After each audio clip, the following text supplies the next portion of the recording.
In today's video, I'm going to teach you how to change the divider color in Notion by using colored text as a divider. This is a simple yet effective way to add a bit of personality and organization to your Notion pages, making your work look more vibrant and easy to navigate. Ready to get started? Let's dive in and learn how you can make your Notion dividers more colorful. First, we need to create a line that will serve as our divider.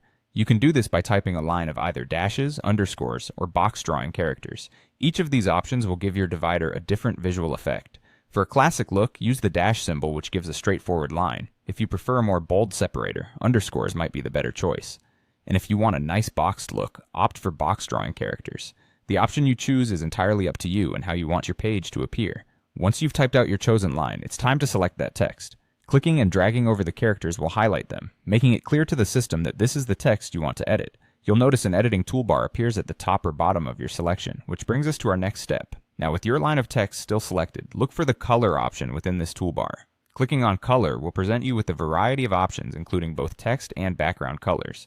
You'll have a decent range of shades to choose from, whether you're going for something subtle like a soft gray or beige, or something bold like a vivid red or vibrant green.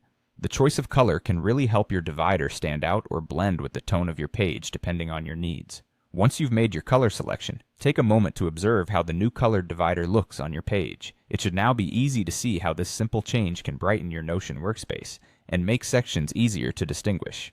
A helpful tip is to maintain consistency in the colors you choose if you're trying to stick to a theme, or ensure your page remains aesthetically pleasing and easy to navigate. You might even try experimenting with different color dividers for different sections if you wish to color code and categorize your information visually. So there you have it. A straightforward way to change divider color in Notion. By using colored text, you can create dividers that are not only functional, but also visually engaging. This technique allows you to bring a personal touch to your pages, making them both unique and stylish. Thank you for watching, and if you found this guide helpful, be sure to explore more of our Notion tips and tricks. Enjoy customizing your workspace.